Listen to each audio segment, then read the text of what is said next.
happy belated Independence Day to everybody out there. Yep.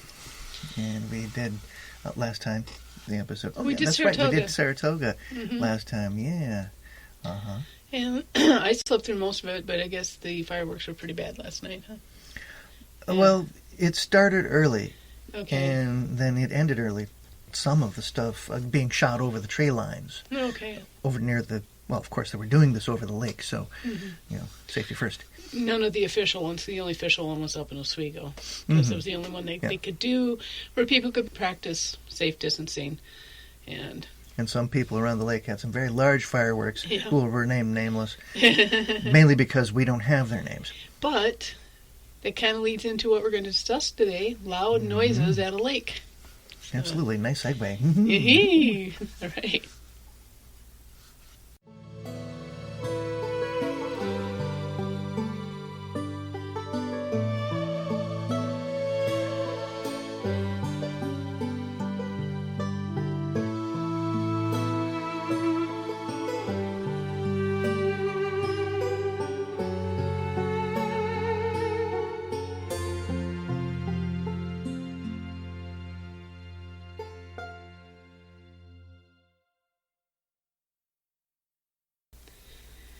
Welcome to Unearthly Upstate. I am Mari. And I am Matthew.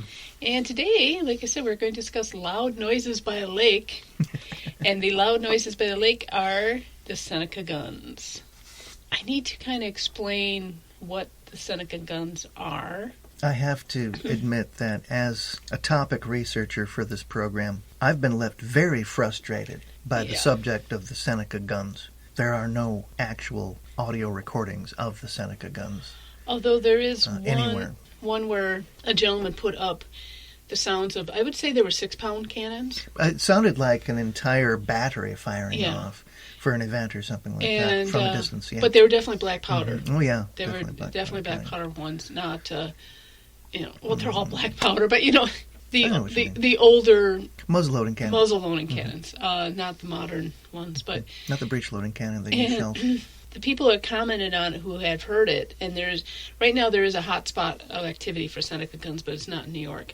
People from this area, we'll discuss it in a little bit, were commenting, that is as close to how they sound. Yeah. So it would sound like fireworks. It would and sound you played like the recording guns. for me, and it sounded like, oh my goodness sakes, what are those cannons? Yeah. Yeah, well, it turns out that they were, but it was given as an example by this person as what he hears. What he heard. And it's in Carolinas. I believe both North and South Carolina coastal areas have experienced them quite recently. A news article, when we were looking up Seneca Guns, it kept bringing up these sites in Carolina. It kept bringing up the eastern seaboard states. Right. And, the Carolinas, Virginia, that area. And that's where they seem to be the most active now. Now, yes. No one in Seneca Lake has really recently heard the guns, have they? Not recently. In fact, I have an article from 1934 where they say the guns have been silenced. So why are they known as Seneca Guns? They're happening out in Carolina. Why aren't they called Carolina Guns? In fact, they're called Seneca Guns when they happen in other inland areas, like they happened in Ohio for a while. Absolutely. There was a story called The Lake Gun by James Fenimore Cooper, going out legend tripping. And he's going to look for the Lake Guns, or because it happens on Seneca Lake, the story, the Seneca Guns. And this is the name they gave it in the story. I'm not trying to be insensitive, okay? There's an article in the lake called The Wandering Jew. It's a tree that never seems to sink. It'll float up to Geneva. It has other names, too. Yes. The Seneca body or something like that. The Seneca Chief is... Seneca Chief. Right. Yeah, there's other names for it. And the story is about this guy who goes out looking for both these things. And he's being rides on this boat with this guy named Pete, who's this old fisherman, who's seen this tree. And this tree, it's not just any tree. This tree has been sighted for hundreds of years, floating along and merely... Supposedly, when you do see it, it has a human face. It has a human face, yeah. In the course of this guy's travels, he comes across a Native American who's watching the lake, and he goes up to me, and he's speaking broken English to this Native American, in which the Native American, as he starts talking, the guy realizes, he speaks English really well, and he finds out this guy had gone to college He just happened to come back and went back to living his tribal ways. And he tells him the Seneca folklore of the wandering Jew, but they call it the Seneca chief. And it's an interesting thing that involves fishing out of season and upsetting the great god. And it's actually a satirical short story. I read an anointed version of it where the person broke down all the stuff, because if I would have read it without some of the pointers it made, I would have not realized where the satire was. I think in this case, if you read it in modern times, you wouldn't realize it's a satirical story. But this anointed version I read pointed out, but we could discuss that in a whole different episode if you want. And you wonder if this log is just, a story. It's just something somebody came up with. I couldn't find any other references to the log. I shouldn't say log, there were a couple others, but they all went back to the short story. But let me give you an explanation folkloric explanation of the Seneca Guns. And this comes from the Yates County Chronicle, July 8th, 1903, in an article entitled The Seneca Lake Guns. Okay. This is a story that was supposedly told to a woman who had been captured by the Native Americans at the lake and then let go, and she had heard the story from them. And let me just read you the story as they have quoted in the newspaper. All right. There once lived on the earth an Indian maiden of the Seneca Nation who loved a warrior of her own people, but he loved another. Okay, we already got a problem there. All right.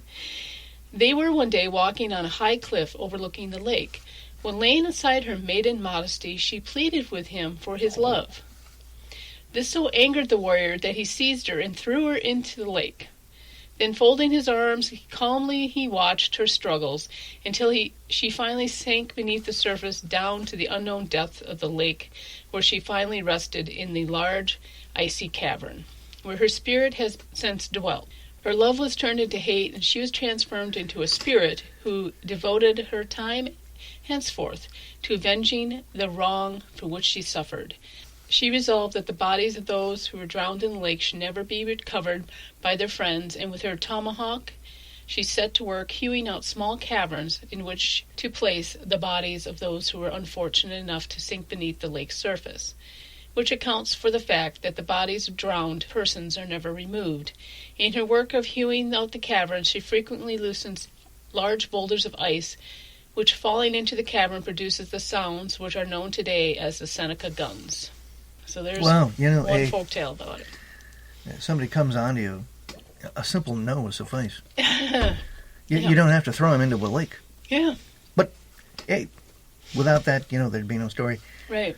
The hewing out of all the caverns is going on under the water? Under the water, okay. By the spirit, according to this. Because she's not surfacing, going out to somewhere else and hewing rock with her tomahawk. That's one story. Another story is a ghost from the Sullivan campaign, which people might remember we talked about with the torture tree. Yes, the torture tree. Who keeps firing his gun to try to bring attention to him. That's another folktale. But that doesn't explain the cannon sounds. Unless he's dragging a cannon with him, I don't know.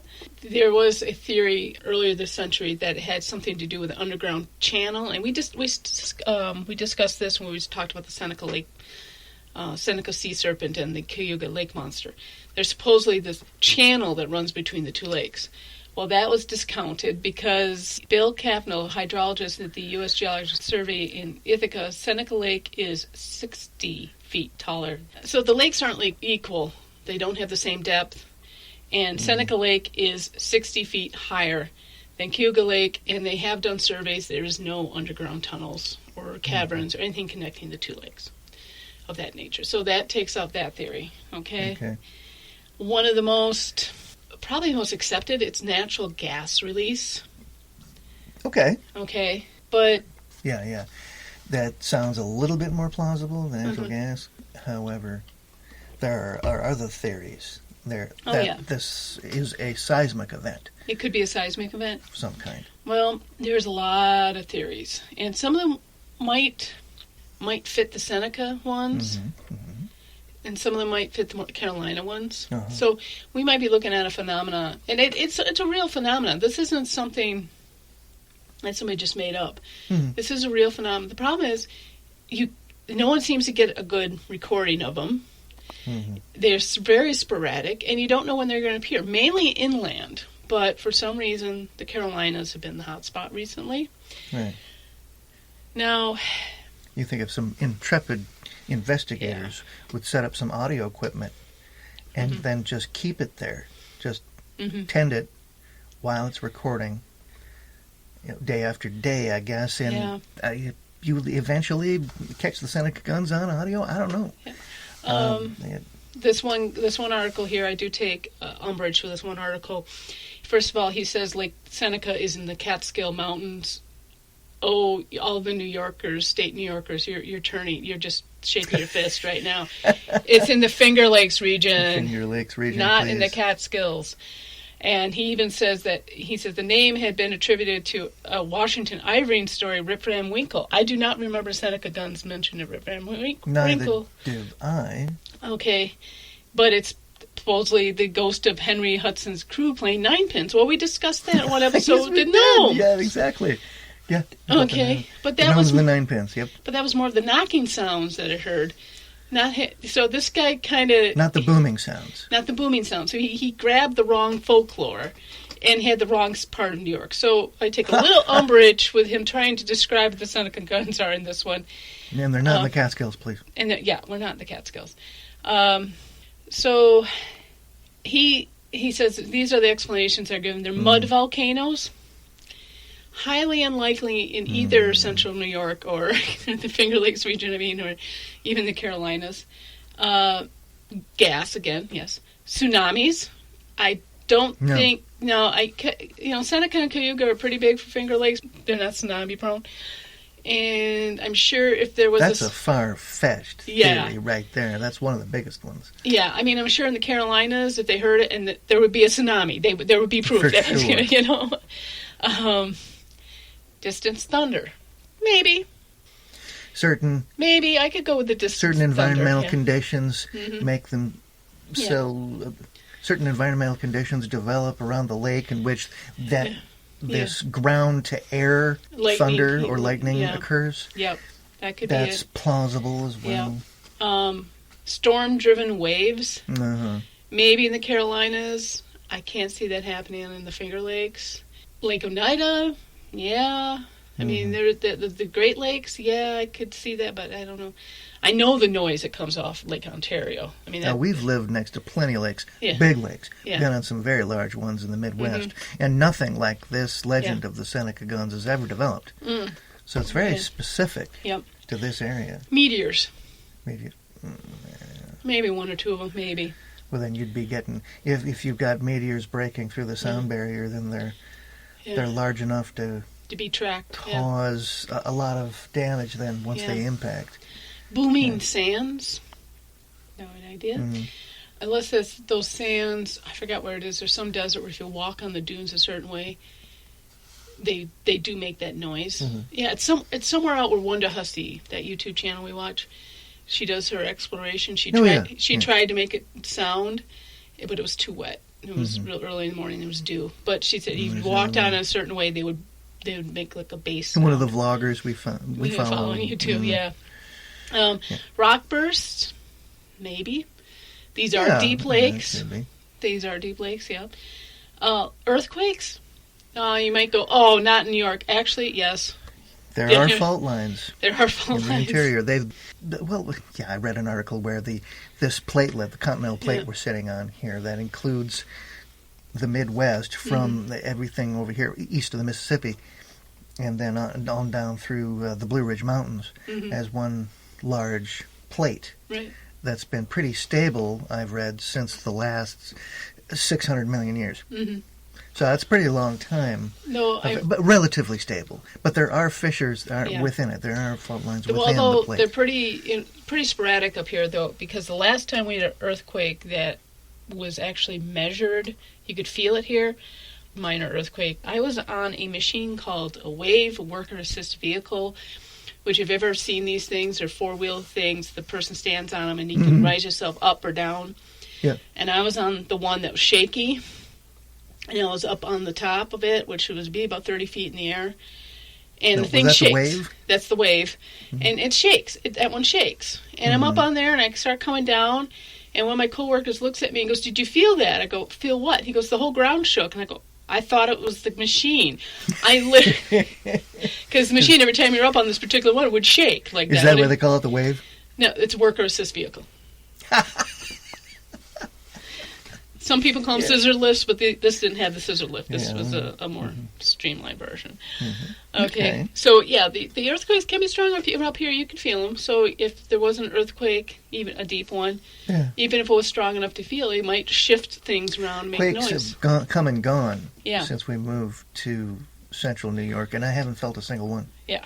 But they have hit up here. And, there are reports. Okay. There is also the theory they might be skyquakes.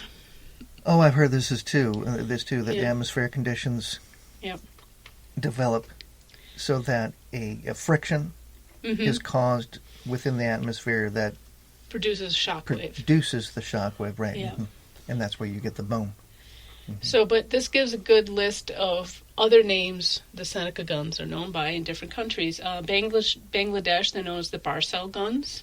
In France, they're named bombes de mer, or cannons de mer. In Italy's got a bunch of names, and my Italian sucks, so pre-apology. They got the Bronditi, the Marina, the Blaza, Lagoni, Bamba. There's a bunch more. The Japan one, I'm not going to try to pronounce because I will mispronounce it, but it's translated as Cries from the Sea. Zeeduffers, that's from the Netherlands. They're also called Mistenpolfers. Mr. Bowman. Mr. Bowman Gunzen. In the Philippines and Iran, they're known as Ritomblos. Of course, Seneca guns in the U.S. In the southeast, they're known as modus noises. Let me do that again. Of course, in the U.S., Seneca guns, or in Connecticut, they're known as modus noises. Modus noises. In Uruguay, Argentina, Spain, they're known as Clemanto, and again, excuse my pronunciation. Also called fog guns, mist pulvers, and water guns. Onderades Gerüchten. That's another one again. So they're not just around Seneca and the Carolinas, as you can tell by all the names. It's a very common occurrence that happens. They have been reported in Australia, Belgium, Canada, Northern Ireland, Scotland, Florida, and Georgia as well. It's quite the thing. Okay, and this person's, the other questions about, well, if they're related to skyquakes, where this person's arguing that this is all sky-related. The coronal mass ejection, that is the shock wave we were talking about. Oh, okay. It's basically a coronal mass ejection that's basically, it comes from the sun, coronal. Solar winds, equivalent of a sonic boom. Boom, yes. Okay. Meteors, again, mentioned. Gas, again. Biogas. More gas being released by limestone, which is very plausible with the Seneca, because there's a lot of limestone in the area. Right. Military aircraft, although that doesn't explain how... That does not explain the incidence of the Seneca guns previous to the development of aircraft. Exactly, yep. As a way of travel. And one theory put through in North Carolina was these were quakes happening way off in the ocean, and basically the continental shelf was crumbling because of these earthquakes. Problem with that is, one, it's too far away to carry sound back to the Carolinas, and two, the earthquakes aren't affecting the shelf there that way. Yeah, too many elements there keeping that sound from reaching anywhere else. Volcanic eruptions. Okay, very unlikely in both Carolinas and New York. That's for sure, because there's no volcanic activity presently in central New York and or in the other areas mentioned, the Carolinas, Virginia, that sort of place. Avalanches. The avalanches don't sound like that. No. Really? No, they don't. And the last is distant thunder, of course. So there's all our theories on what these may be. Mm-hmm. Question to you is, do you think we've ever heard these and not to realize what they were? It's possible. Mm-hmm. It may have, since moving to New York, mm-hmm. we may have heard a Seneca gun go off at one of the many lakes that we've already visited thus far. Yeah. And never put it together that, that must be, a Seneca gun. Yeah, especially like last night, it was the 4th of July. Mm-hmm. Fireworks are going off everywhere. And what if one of these... All summer around here, fireworks are going off. So you might be at, a campground or something, and it might be a Seneca gun you hear, and you're like, oh, god dang. Who brought the fireworks? Yeah, exactly. Or you might be up, say you're on, there's a fort and they're doing a reenactment. Exactly. They must be firing off the cannons. And and the conditions are right. Yeah. The sound travels further from that site, and if you're near the lake and you hear a distant boom, mm-hmm. in that case, that must be the reenactors down at the local event. Right.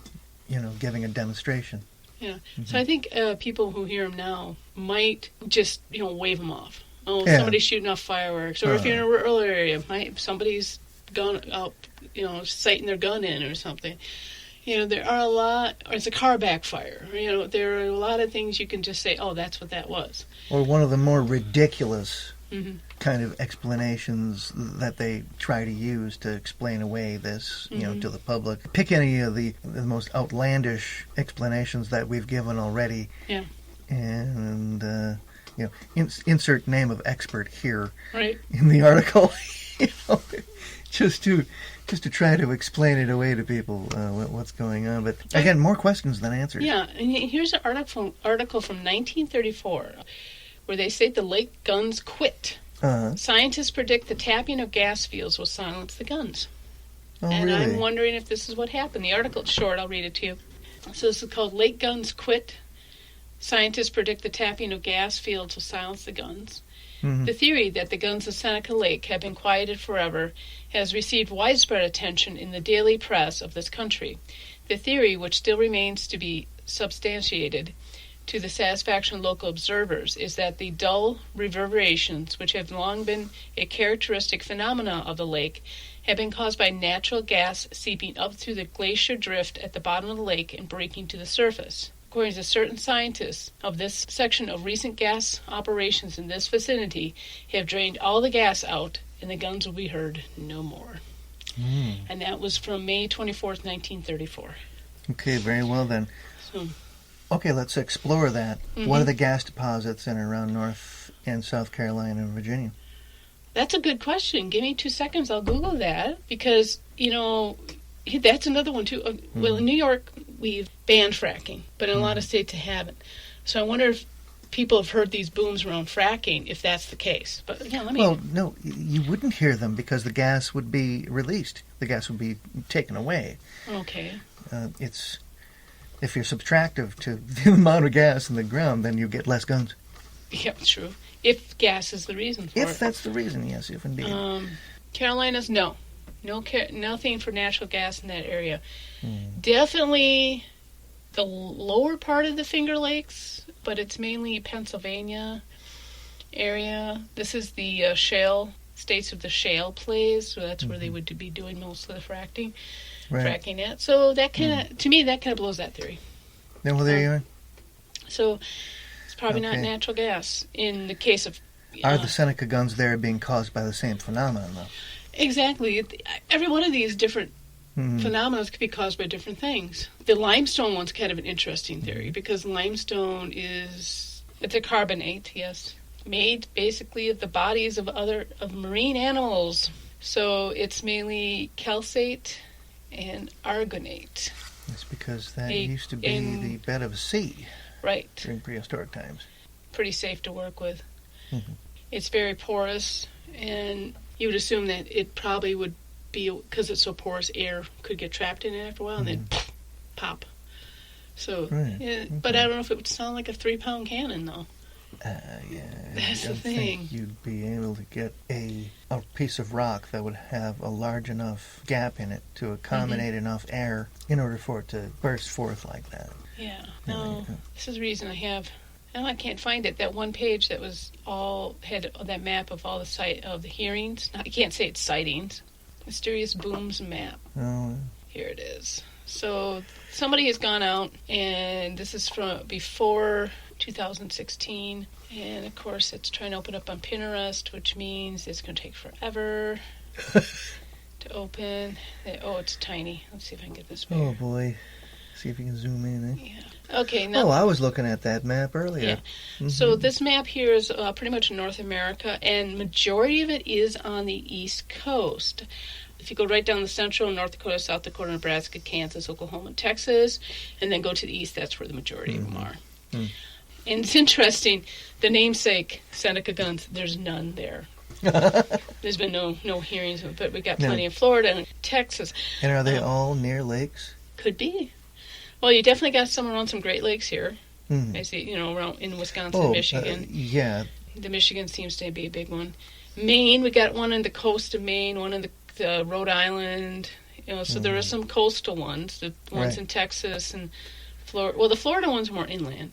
Yeah. So I think you'd have to take in, if you're going to say it's a geological thing, you can't say one geological cause for everywhere. A few in Utah. Yeah. Colorado, California, I mean, if you go into Rockies and West, that could all be seismic activity that's causing the booms. I think that's probably more likely in their case, and we have a different kind of geological. Right. I mean, we still have seismic activity out here, but just not as strong. Right. So this is something else that's happening on the eastern side of the United States. And not much in the Great Plains. I mean, there's been none in Minnesota, none in the Dakotas, none in Nebraska, none in Wyoming, none in Arizona or New Mexico. That one, I'm not sure if it's in Iowa or in Illinois, so I can't say Iowa didn't get hit with it. I mean, that is kind of interesting that nearly every state, from the middle part of the U.S. over eastward, has had something. I just think it's an interesting phenomenon, and I would like to hear more about it. I mean, it's quite interesting. For any of our listeners out there, if you've heard about this phenomenon where you live, please let us know. Yeah. And be careful when you're looking through the YouTube videos for it. I mean, we found that one where the guy did say that's not exact recording, but it's as close as he could find. Yeah. A lot of them are right back to that. It was a fad a few years ago. Where people would film the sky, and you'd hear this trumpet noise. And like, there's this weird noise from the sky. It was the same trumpet noise in every video, which came from a Kevin Smith film. So if you run across those, fake. First of all, it's not a Seneca gun. No. It's I'm not going to go into those. It's a hoax. There are strange noises that come from the skies, but they do not sound like the trumpet noise from that Kevin Smith film, which I cannot think of right now. It has to do with that. Just as well. We don't want to have to pay him royalties. That's true. Anyway, so again, another one of these subjects that raises more questions than it answers. I found, as I said in the introduction, researching this one was very kind of frustrating because of the lack of specific information about what the Seneca guns actually sound like. No one's actually recorded them. So, if anybody out there gets a genuine recording of a Seneca gun, please share it. Yes, please do. It would be very interesting. And like I said, there's multiple theories, but as you can tell, they happen in such a wide variety of places that I don't think one theory is going to explain all of them. I think you're going to have to take in consideration where it happens, what's going on geologically around there, what's going on, was there a meteor shower that night? Maybe it was a meteor. Were we experiencing a solar storm at that time? Did you have an aircraft? Yeah. Low flying? Yeah. That broke the sound barrier? And I think it's one of these things, Could be. It's like a UFO. UFO is unidentified flying object. Yeah. And anything can be a UFO until you identify it. Absolutely. I mean, if you don't realize that's that's a duck flying above your head. That's a UFO. Until you realize, oh, it's a duck. Then it's identified, it's no longer a UFO. So I think that's the same thing with the Seneca Guns here. We've got a noise that happens. There's multiple plausible reasons why it could happen. But I think it really depends on what would fit in best with where you're at. There's definitely not volcanic activity causing them in the Finger Lakes. Or some of that other BS. Yeah. I mean, what were some of the examples? What the wilder examples? Oh, the mud explosions. Oh, all right. We don't have hot springs here. And when you looked at that map where there are a ton of hot springs, there's not many of those sounds. There's none of that there. Yeah. So that theory kind of falls by the wayside, too. Exactly. It could be that spirit of that Native American woman who got drowned. Yep. And, it could be her. Get divorce a chance. Never even got a chance to divorce him. She just wanted to... I know. Before you go throwing people in rivers. Oh, he's so incensed. Oh, gosh. All right. A real lady of the lake, by golly. Yeah. Yeah. And more questions and answers on this one.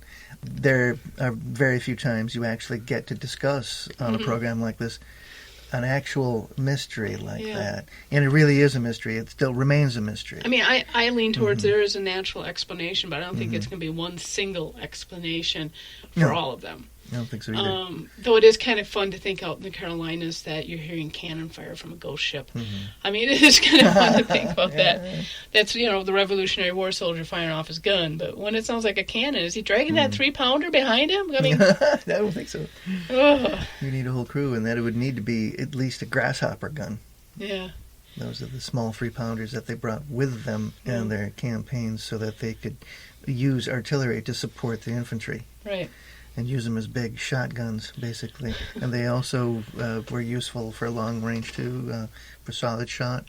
Very versatile. It was George Washington's favorite gun. Really? Mm-hmm. Yep. Oh, wow. It was the grasshopper. Alrighty, then. So I think we've discussed the topic enough. And if you're near a lake and you hear something that sounds like a cannon or a loud firework going off, it might be a Seneca gun.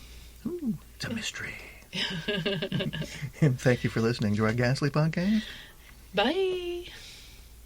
Thank you for listening to Unearthly Upstate. You can find us on Facebook, Twitter, Instagram, YouTube, Patreon, and on our webpage. We are also on Apple Podcasts, Spotify, Spreaker, Stitcher, Podbean, Google Podcasts, and CastBox. Please like, share, and review on your favorite platform. Unearthly Upstate is an Animator Liar production. The show is produced by Mari and Matt Manette, with purring provided by Honey and Lloyd. Research and writing by Mari Manette. Music is by Kevin MacLeod, licensed under Creative Commons Attribution 3.0 license. Unless otherwise stated in the episode, the places mentioned in the broadcast are not paid or contact us for any type of promotion. Please check out our webpage for credit and sources for the episode. Thank you.